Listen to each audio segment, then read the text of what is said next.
아무래도 현재 중국 경제 상황도 그렇고 나빠질 일밖에 더 있겠니? 그만두고 다시 시작하자. 여기 미국의 한 상류층 가정에서 아버지와 아들이 심각하게 대화를 나누고 있습니다. 평소 알아서 척척 해내던 똑똑한 아들에게 간섭하지 않던 아버지가 이렇게까지 말할 정도로 심각한 상황인데요. 본인의 진로에 대한 중요한 시점에서 모든 걸 바꿀 큰 결단을 내리기까지 본인의 선택에 대해 고민스러워 사연을 보냈다고 하는데요.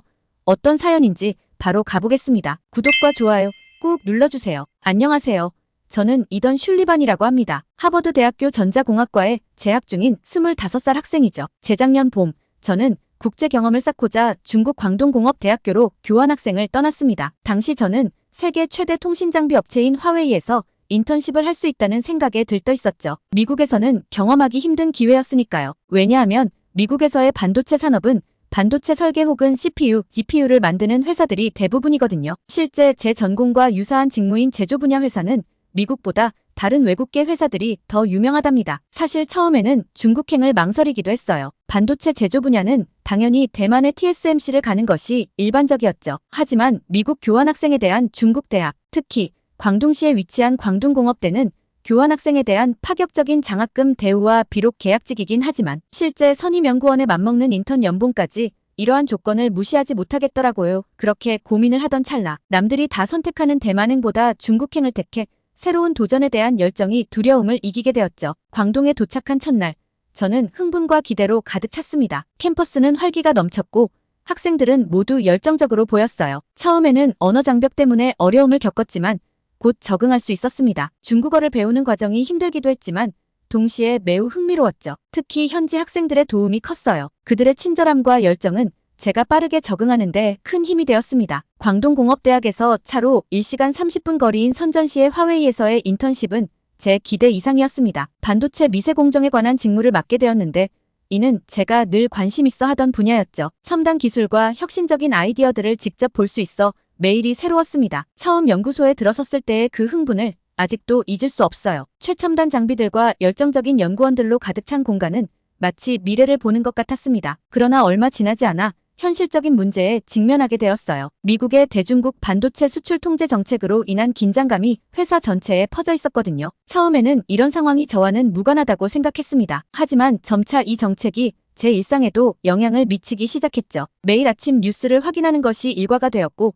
동료들과의 대화 주제도 주로 이 문제였습니다. 회의 때마다 미국의 제재에 대한 우려의 목소리가 나왔고 프로젝트 진행에 차질이 생기기도 했습니다. 특히 고성능 칩 개발에 필요한 핵심 기술과 장비를 구하기 어려워지면서 연구 진행에 큰 지장이 있었어요. 이로 인해 일정이 지연되고 때로는 프로젝트 자체가 취소되기도 했습니다. 이런 상황을 지켜보면서 국제 정세가 기술 발전에 얼마나 큰 영향을 미치는지 실감할 수 있었죠. 이런 상황 속에서 저는 중국의 기술 발전을 목격하게 되었습니다. 화웨이는 미국의 제재에 대응하기 위해 자체 기술 개발에 박차를 가하고 있었어요. 연구원들은 밤낮 없이 일했고 새로운 아이디어들이 끊임없이 나왔습니다. 그들의 열정과 끈기는 정말 대단했어요. 어려운 상황 속에서도 포기하지 않고 해결책을 찾아가는 모습이 인상적이었습니다. 특히 인상 깊었던 것은 중국 정부의 전폭적인 지원이었죠. 반도체 굴기라는 목표 아래 엄청난 규모의 투자가 이루어졌습니다. 이를 통해 중국 기업들의 기술력이 눈에 띄게 향상되는 것을 볼 수 있었어요. 정부와 기업이 하나 되어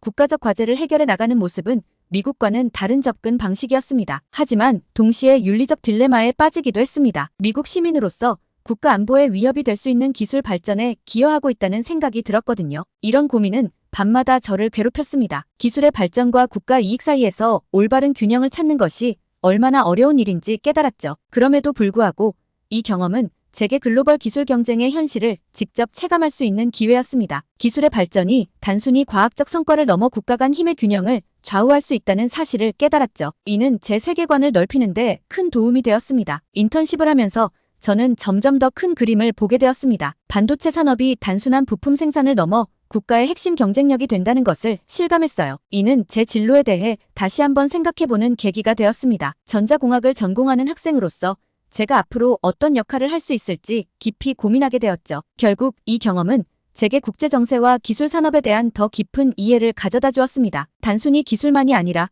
그 기술이 만들어지는 환경과 그것이 미치는 영향까지 고려해야 한다는 것을 배웠죠. 이는 제가 앞으로 연구자로서 또는 엔지니어로서 가져야 할 중요한 태도라고 생각합니다. 기술에 대한 열정은 더욱 커졌고 동시에 글로벌 시각을 갖추게 되었어요. 그러던 중 정말 예상치 못한 일이 얼마 전에 일어나고 말았어요. 이후에 일어난 일들은 제 인생을 완전히 바꿔놓았거든요. 화웨이에서의 인턴십이 한창이던 어느 날 갑자기 모든 것이 바뀌었습니다. 필리핀을 강타한 슈퍼태풍 야기가 중국 남부로 접근하고 있다는 뉴스가 들려왔죠. 처음에는 그저 평범한 날씨 뉴스라고 생각했습니다. 하지만 시간이 지날수록 상황의 심각성을 깨닫게 되었어요. 뉴스에서는 계속해서 태풍의 위력에 대해 보도했습니다. 슈퍼태풍 야기가 중국에 2차례 상륙했습니다. 하이난과 광동 지역 등에서 최소 2명이 숨졌고 100만 명이 긴급 대피했습니다. 이런 뉴스를 들으니 가슴이 덜컥 내려앉았죠. 특히 태풍의 강도에 대한 설명은 정말 충격적이었습니다. 태풍 중심 부근의 최대 순간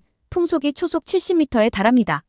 이게 무슨 의미인지 알고 계신가요? 초속 40m만 되어도 주행 중인 트럭이 넘어지고 고정되지 않은 건축물의 지붕이 벗겨질 수 있다고 합니다. 그런데 70m라니 상상조차 되지 않았어요. 회사에서도 긴장감이 고조되기 시작했습니다. 직원들은 휴대폰을 손에서 놓지 않고 계속해서 날씨 정보를 확인했죠. 회의 중에도 태풍 이야기가 주된 화제였습니다. 어떤 동료는 가족들을 안전한 곳으로 대피시켰다고 했고 또 다른 동료는 집의 창문을 보강하느라 밤을 새웠다고 했어요. 저는 점점 더 불안해졌습니다. 미국에서도 허리케인을 경험한 적이 있지만 이렇게 강력한 태풍은 처음이었거든요. 게다가 낯선 나라에서 이런 상황을 맞이하니 더욱 두려웠습니다. 특히 우리가 진행 중이던 반도체 미세 공정 프로젝트에 대한 걱정이 컸습니다. 태풍이 우리 연구소를 강타한다면 그 결과는 상상을 초월할 정도로 파괴적일 것이었죠. 반도체 제조는 나노미터 단위의 정밀한 작업이라 미세한 진동에도 큰 영향을 받거든요. 초속 70m의 강풍은 말할 것도 없고 그로 인한 정전이나 습도, 변화만으로도 수개월간의 연구 결과가 물거품이 될 수 있었습니다. 동료 엔지니어 왕은 이렇게 말했어요. 이 태풍이 우리 클린룸을 강타하면 끝이야. 먼지 입자 하나로도 칩 수백 개가 불량 처리될 수 있는데 태풍이 몰고 오는 먼지와 습기는 상상도 하기 싫어. 그의 말을 들으니 등골이 오싹해졌습니다. 우리가 개발 중이던 3나노 공정은 머리카락 굵기의 6만 분의 1 수준의 정밀도가 필요한데 이런 초정밀 공정이 태풍으로 인해 한순간에 무너질 수 있다는 사실이 충격적이었죠. 게다가 반도체 장비들은 대부분 정전에 매우 취약합니다. 순간적인 전력 불안정으로도 장비가 고장날 수 있고 그렇게 되면 수백만 달러의 손실이 발생할 수 있어요. 회사에서는 비상 발전기를 가동할 준비를 하고 있었지만 그것만으로는 부족해 보였습니다. 이런 상황에서 태풍이 다가오면서 도시의 모습도 변했어요. 거리에는 사람들이 거의 보이지 않았고 대신 군인들과 소방관들이 분주히 움직이는 모습이 보였습니다. 중국 당국은 2만 명의 소방관과 군인 등을 동원해 비상사태에 대비하고 있습니다. 이런 뉴스를 들으니 상황이 얼마나 심각한지 실감이 났죠. 교통 상황도 악화일로를 걸었습니다. 일본 항공 등에서 규슈 지역을 오가는 항공기 90의 편의 결항을 발표했고 규슈 지역 신칸센의 일부 구간 운행도 중단되었습니다. 이런 소식을 들으니 더욱 불안해졌어요. 만약 대피해야 한다면 어떻게 해야 할지, 어디로 가야 할지 막막했습니다. 결국 저는 극도의 불안감에 일주일간의 연차를 내고 미국으로 일시 귀국하기로 결정했습니다. 쉽지 않은 결정이었죠. 인턴십을 중단하는 것이 걱정되기도 했고 동료들을 두고 떠나는 것도 마음에 걸렸습니다. 하지만 안전이 최우선이라고 생각했어요. 공항으로 가는 길은 마치 영화의 한 장면 같았습니다. 텅 빈 도로, 굳게 닫힌 상점들, 그리고 군데군데 보이는 대피 안내문들. 이런 광경을 보니 제가 얼마나 위험한 상황에 있었는지 새삼 깨달았죠. 다행히 비행기는 예정대로 출발했고 저는 무사히 미국에 도착할 수 있었습니다. 하지만 마음은 여전히 무거웠어요. 중국에 남아있는 동료들과 친구들이 걱정되었거든요. 미국에 돌아와서도 계속해서 중국 뉴스를 확인했습니다. 태풍이 지나간 후의 피해 상황을 보니 마음이 아팠어요. 곳곳에서 부상자가 속출하고 있는 가운데 아직 정확한 피해는 집계되지 않았는데 위세가 워낙 강해 상당한 타격이 우려됩니다. 이번 경험은 저에게 자연의 위력과 인간의 취약함을 깨닫게 해주었습니다. 동시에 위기 상황에서의 대처 능력이 얼마나 중요한지도 배웠죠. 또한 글로벌 기업에서 일할 때 이런 자연재해나 위기 상황에 대한 대비책이 얼마나 중요한지도 알게 되었습니다. 지금 돌이켜보면 이 경험이 제 인생의 또 다른 전환점이 되었다고 생각합니다. 안전과 위기 관리의 중요성을 깨달았고 글로벌 시대에 살아가는 우리가 어떤 자세를 가져야 하는지 고민하게 되었죠. 앞으로 제가 어떤 선택을 하게 될지 그리고 이 경험이 제 미래에 어떤 영향을 미칠지 아직 모르겠습니다. 미국에 돌아온 후 저는 잠시 휴식을 취하며 앞으로의 진로에 대해 고민하고 있었습니다. 그러던 중 우연히 TV에서 미국 대선 관련 뉴스를 보게 되었어요. 놀랍게도 후보들이 한국의 반도체 산업에 대해 이야기하고 있었습니다. 트럼프 전 대통령은 이렇게 말했습니다. 우리는 한국과 같은 동맹국들과 협력하여 반도체 공급망을 강화해야 합니다. 한국의 기술력은 정말 대단하죠. 해리스 부통령도 비슷한 견해를 밝혔어요. 한국의 반도체 산업은 미국의 국가 안보와 경제에 매우 중요합니다. 우리는 이 분야에서 한국과의 협력을 더욱 강화할 것입니다. 처음에는 이 발언들이 그저 정치적인 수사에 불과하다고 생각했습니다. 하지만 후보들의 진지한 태도와 구체적인 언급을 보면서 이게 단순한 립서비스가 아니라는 걸 깨달았어요. 한국의 반도체 산업이 정말로 중요한 위치를 차지하고 있다는 사실을 인식하게 된 거죠. 이 뉴스를 계기로 저는 한국의 반도체 산업에 대해 더 자세히 알아보기 시작했습니다. 그동안 저는 한국 반도체라고 하면 그저 메모리 칩 정도로만 생각했거든요. TSMC가 주도하는 파운드리 시장이나 인텔, AMD가 강세인 시스템, 반도체 시장에 비해 중요도가 떨어진다고 여겼었죠. 하지만 조사를 하면 할수록 제 생각이 얼마나 편협했는지 깨닫게 되었습니다. 한국의 삼성전자와 SK하이닉스가 메모리, 반도체 시장에서 압도적인 점유율을 차지하고 있다는 사실을 알게 되었어요. 더욱 놀라운 것은 이들이 단순히 시장 점유율만 높은 게 아니라 기술력에서도 세계 최고 수준이라는 점이었습니다. 특히 HBM 기술에 대해 알게 되면서 충격을 받았어요. 이 기술이 AI와 빅데이터 처리에 얼마나 중요한지, 그리고 한국 기업들이 이 분야에서 얼마나 앞서 있는지 알게 되었거든요. 한 전문가의 말이 특히 인상 깊었습니다. HBM은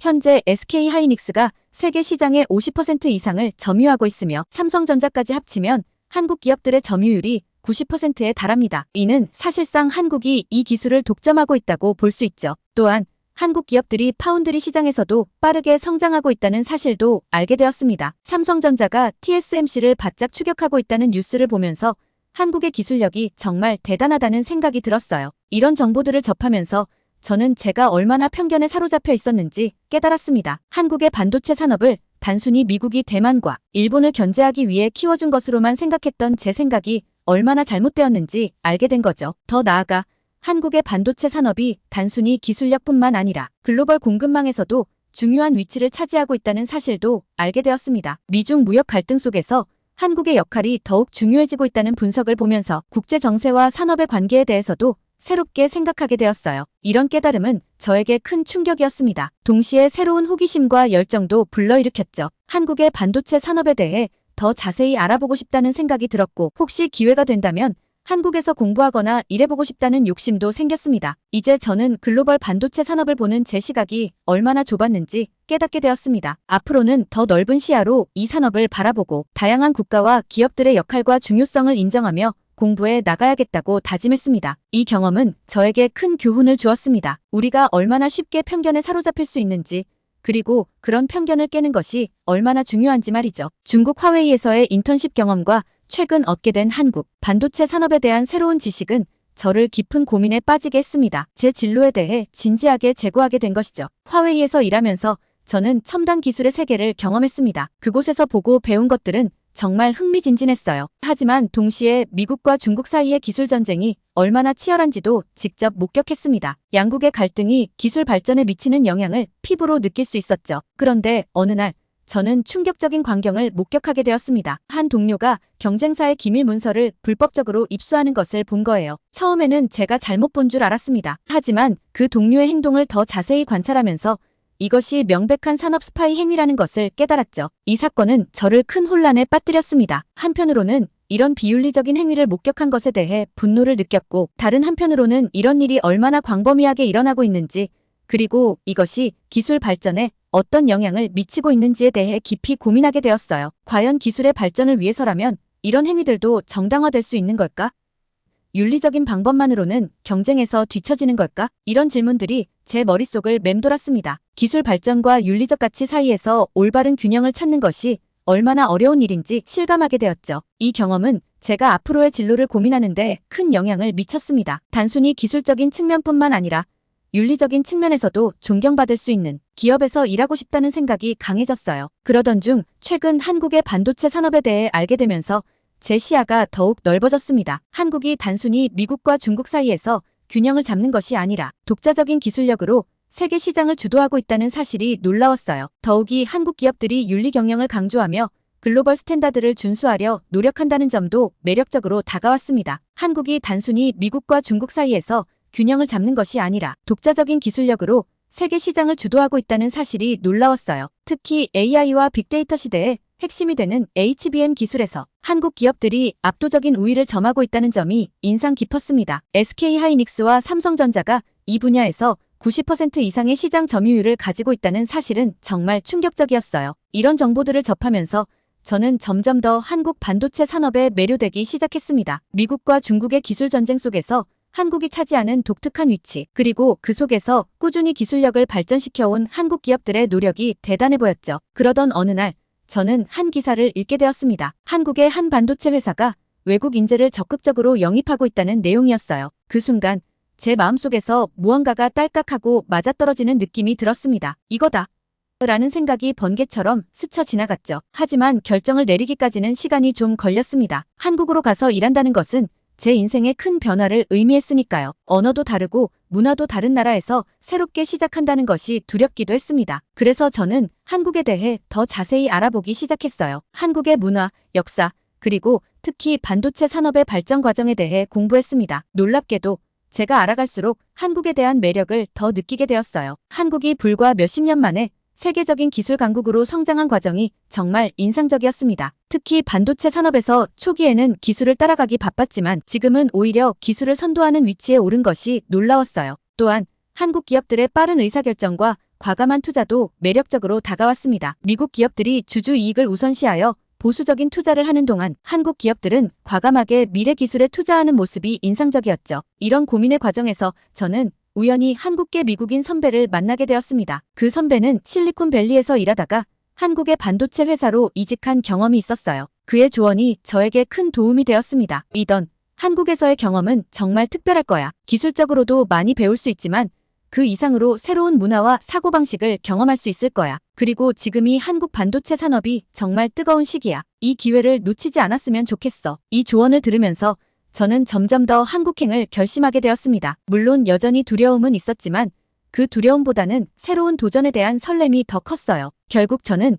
한국의 반도체 기업에 지원하기로 결심했습니다. 이력서를 쓰고 면접을 준비하는 과정에서 저는 제가 얼마나 이 새로운 도전을 원하고 있는지 깨달았어요. 한국어를 배우기 시작했고 한국 문화에 대해서도 더 깊이 공부했습니다. 문화적 차이를 이해하기 위해 저는 한국계 미국인 선배와 이미 한국 반도체 회사에 입사해 일하고 계신 하버드 선배들을 인터뷰했습니다. 그들의 경험담은 정말 값진 자산이 되었어요. 한국의 기업 문화에 대해 생생한 이야기를 들으며 어떻게 하면 잘 적응할 수 있을지 구체적인 조언을 얻었죠. 한 선배는 이렇게 말했습니다. 이던 한국 회사의 가장 큰 장점은 빠른 의사결정과 실행력이야. 하지만 그만큼 업무가 빠르니 준비를 단단히 해야 해. 그리고 한국어는 그렇게 열심히 공부하지 않아도 괜찮아. 한국인들은 영어를 정말 잘해. 나도 한국 와서 별로 한국말을 써본 적이 없을 정도라니까.